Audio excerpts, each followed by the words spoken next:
Hey folks, and welcome to the video. Before we move on here, let me just kind of touch base about what we're trying to accomplish here and basically what the theme of the video is. We're going to walk through the process of building out our own custom PC here. That when we get through, we're going to have a Bitcoin node running that we hope to check three boxes. We're going to have a node that is powerful, we will have a node that is reliable, and we're going to have a node that has some redundancy built in. Now, all of us that have been out here and involved in the Bitcoin ecosystem for a while now, been running nodes, we do realize that the blockchain is getting bigger and it is taking more power to handle the transactions. And it's kind of a secondary thing here, I guess, and it's a good thing to kind of consider, is that the more reliable nodes that we have on the network, the better it is for the network. It's really not good to have a lot of nodes out on the network that are constantly up and down. And that's kind of what we're trying to accomplish here. Is we're trying to put us a machine together here that provides us, again, with the power, reliability, and the redundancy to keep our node up and running with minimal or no downtime. So without rambling on any more on all that, we'll get ready now and we'll move on to the next step of doing the build.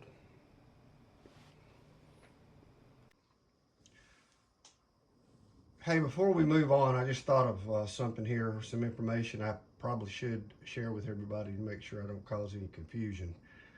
In the video, I am using 500 gigabyte hard drives. Now, the blockchain now is up to over 600 gigabytes, so if you're planning on running a full node, you'll need to step your drives up to at least a terabyte size. To make sure that you don't have to do any kind of upgrade here in the near future, I'd probably, if the budget would allow, step those up to 2 terabyte. But now if you decide you're just going to run a prune node, then the 500 gigabyte drives will be more than enough to run that. Now, when you do your RAID setup with the 1 terabyte drives or bigger, you don't have to do anything any different. You can follow this same process. The only difference is it'll just show your drive size being a larger size, or your virtual disk size will reflect that.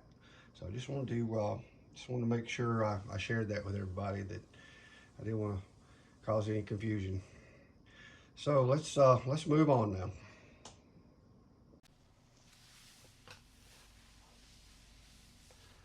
All right, moving on here now, we'll go over the components that we're going to be using for the build. Just as a heads up, this is based around, you would be installing Windows 10 Pro and then installing the Windows version of the Bitcoin Core Node software. I just want to kind of throw that out there so there wouldn't be any mix-ups.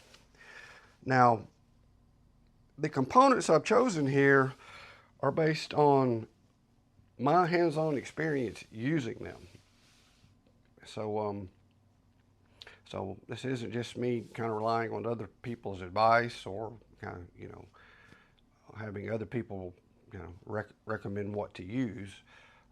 This is all based on my experience with these very components. I've actually got nodes that are running, that are using these very components that I'm fixing to go through here with you.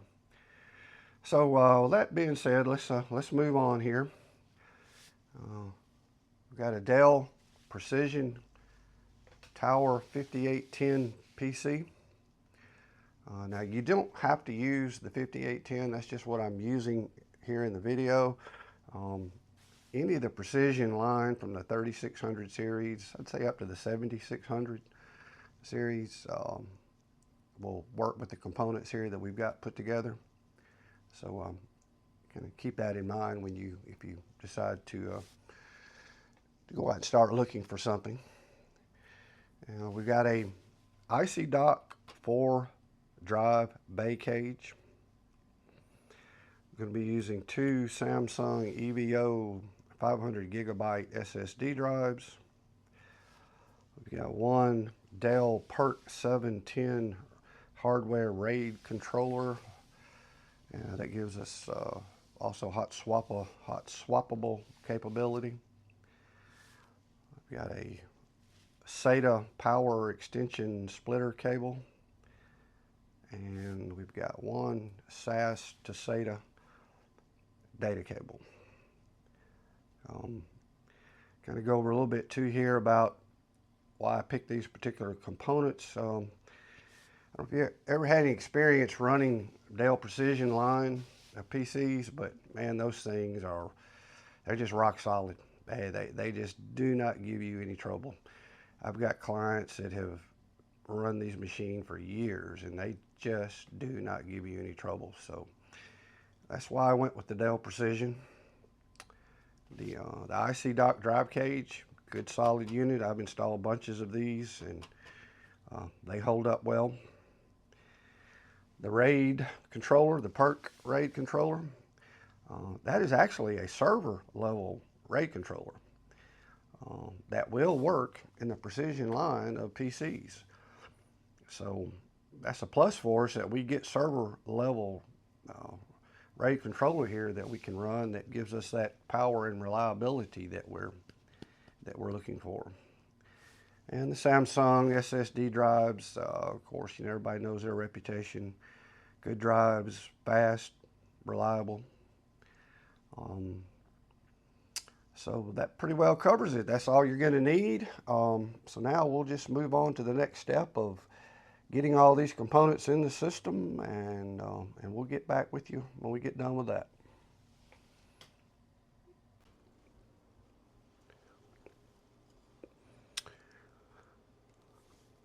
Let's go over here how we've got the components here installed and everything. See here we've got the RAID controller plugged into the blue PCIe X16 slot.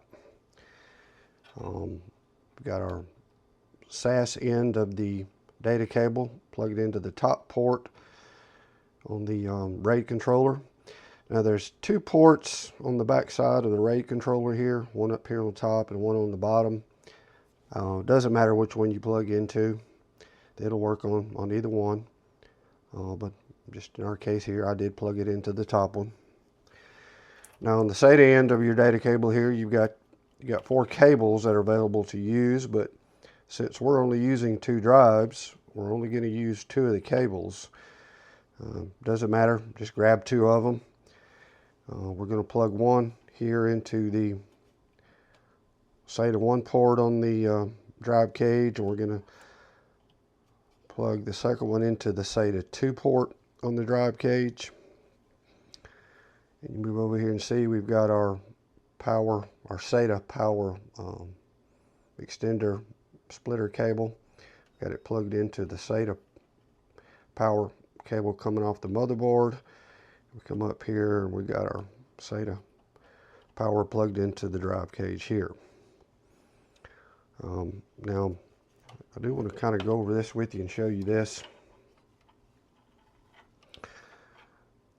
You'll see here you've got your 2 holes, and you've got this on the other side of the 5 1/4 bay as well, where you can mount your screws into your cage. Just be real careful that you use very, very short screws here, because if you use long screws, what happens is the screws will go into the drive cage and you won't be able to remove the trays on your drive cage to get your drives out. So again, if you decide you get ready to put your screws in here, you're going to make sure you use very short screws to do that. Use screws just long enough to get the drive in there and get it securely mounted. Once you get that done, all you take your cage and set it down in the track there and push it forward and make sure the latch is down, and that's it, we're done.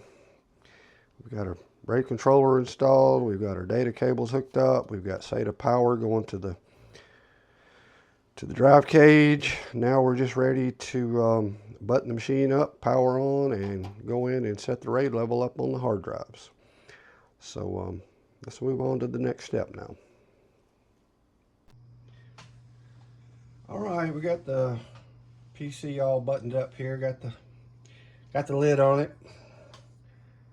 I'm going to boot it up here. Now, as you're booting, you want to look for this right here. Power Edge Expandable RAID Controller BIOS. Press Control R to enter the configuration utility. What this is going to do is going to put us into the software that's on the RAID controller so that we can set the RAID configuration up on the drives. Now we're going through a little process here. It's initializing the drives before it goes in. Before I go any further, let me kind of share some information here. Maybe it would have been better if I shared it earlier, but it just kind of dawned on me here at this point. If you're new to RAID and setting RAID up on hard drives,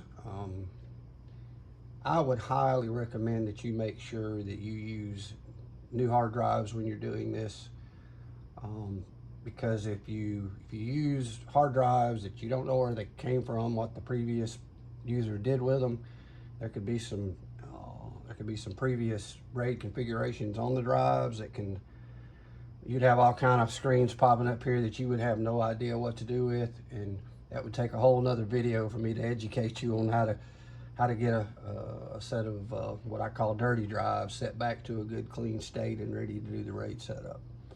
So again, if you're new to RAID, I would suggest to you to go ahead and go with new drives here.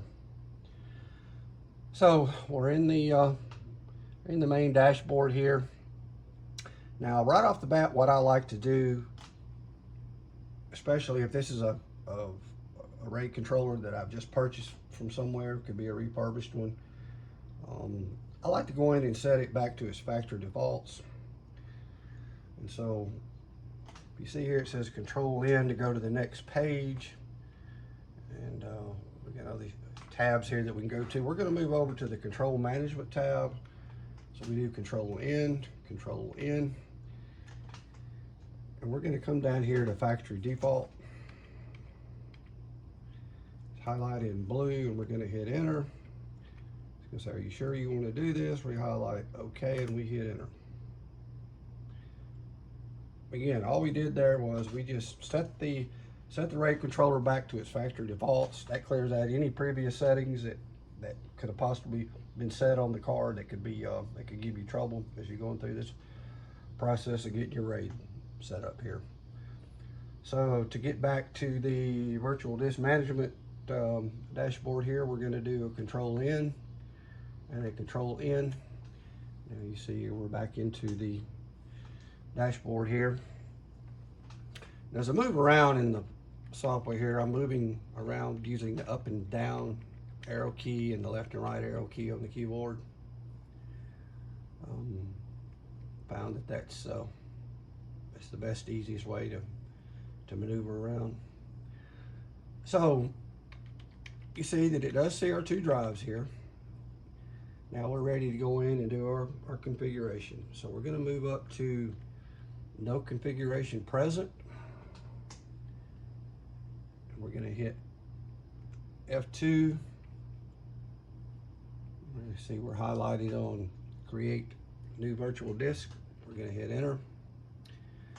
Now we're in our virtual disk management area here where we're going to create the RAID level that we're going to use on the drives.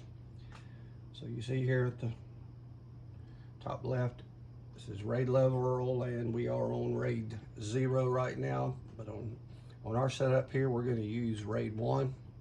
So we're going to hit Enter on the keyboard. We're going to arrow down once, we're going to highlight RAID 1, and we're going to hit Enter. So now we have our RAID level set to 1. We're going to arrow down one time. Now here we're in the physical disk area, and it's showing that it does see our two disks here. So with that one highlighted, we're going to hit the space bar. It's going to move down to the next drive. We're going to hit the space bar again. And as you see here, it put an X into the two drives here. So at this point, we're basically telling the controller that we want to use these two drives and we want to make it or put it into a RAID 1 configuration. So everything's good there. So let's move on here. So we're going to arrow down, showing our virtual disk size here, which is correct. Virtual disk name. You don't have to put a name in here, but I'll put one in here just to let you see it. On your setup, you can put whatever you want in there. In the advanced setting area here, all the defaults in there are good. We don't have to make any changes in there. So we're going to arrow down one time and then we're going to arrow down again. It's going to highlight the OK button there. We're going to hit enter. So are you sure you want to do this? We're going to highlight OK. And we're going to say we're good with that. All right, so now it puts us back to the dashboard screen here. Now you do see here on the virtual disk, we do see the name we gave it. We see the size, which is correct. It's saying it's set it up in a RAID 1 configuration, that's correct. That's what we want. One other thing you can check over here is the state of the RAID right here, or some people call it the health. But here it's telling us it's optimal, which tells us that everything is good. It went out, set the RAID up, says the drives are healthy and good to use. So, so at this point, we got the RAID level set like we want it, and we're ready to move on here to the next step. And so this is the last and final step you have to do once you get your RAID level set. Make sure we're highlighting on our virtual disk here. We're going to hit F2 on the keyboard. We're going to do the initialization on the drives. So we hit enter on initialization. You see here we've got start initialization highlighted. We're going to hit enter. It's going to say, are you sure you want to do this? We're going to move over to the left, highlight yes, and hit enter. And off we go. And if you kind of look over here, you see the lights blinking on the drives. It lets us know that the drives are being worked on. Now if you look here, you'll see you've got a progress bar that you can see what's going on. But also with your virtual disk highlighted here, you can hit enter on the keyboard. And over here on the right, it'll show you the progress, but also it'll tell you how much time you have left before it gets done with the initialization. You see here it says it's going to take about 20 minutes to do these 500 gigabyte drives. You know, of course, if you use bigger drives, it's going to take longer. Say if you got like 1 terabyte or 2 terabyte drives, it could take maybe 30-40 minutes, maybe a little longer if you're on 2 terabyte drives. But anyway, you can monitor here and get an idea of how long it's going to take. So we're going to arrow down here, highlight OK, and hit enter. It's going to get us back here to the main dashboard screen. When the initialization is done, you'll see a gray box here and it's tell you that it's complete. So so we're going to let the initialization finish up here, and then we'll come back and pick the video up from there. All right, we see here we've got our screen telling us the initialization is complete. So all we have to do is hit enter on the keyboard. Puts us back here in our dashboard screen. And now we need to get out of here, so we're going to hit escape on the keyboard. It says, are you sure you want to exit? We're going to arrow over to the left once and highlight the OK, and we're going to hit enter. All right, we're out of the RAID controller software now, and we're at the point to where we're ready to do a Control-Alt-Delete to reboot the machine. Before I go any further and discuss some other things, I did want to touch base on something right quick, because I do get this question sometimes from people. A lot of people are curious about, well, what's the purpose of using the drive cage? The short answer is that it gives us the ability to interact with our hard drives without having to open the machine up with the drives if they're mounted internally. Say, for example, we have a hard drive go out in our RAID here. All we'd have to do is come in here and say if it was this drive that went out. We pop it out of the tray. Don't even have to power the machine off. Don't have to shut Windows down. Everything stays up and running.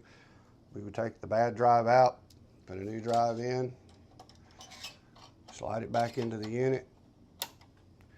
Boom. The RAID starts rebuilding on its own automatically. Never had to shut your node down, never had to open the machine up, never had to power the machine off to do anything. So that's the reason you go with the drive cage. You get external access to do any maintenance on the hard drives you need to do. So now back to where we are here now. Again, we're ready to reboot and do the Win10 install. You can do your Win10 install just like you would on any other machine.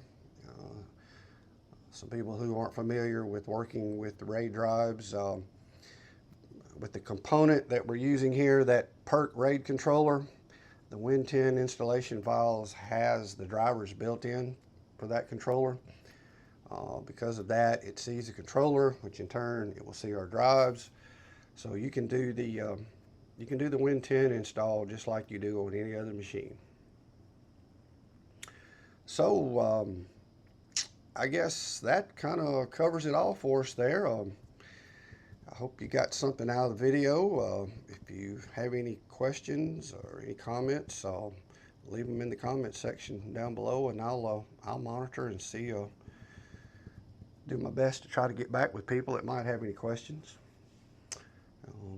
So with that being said, I guess we're going to call this one a wrap, and we'll see you on the next one.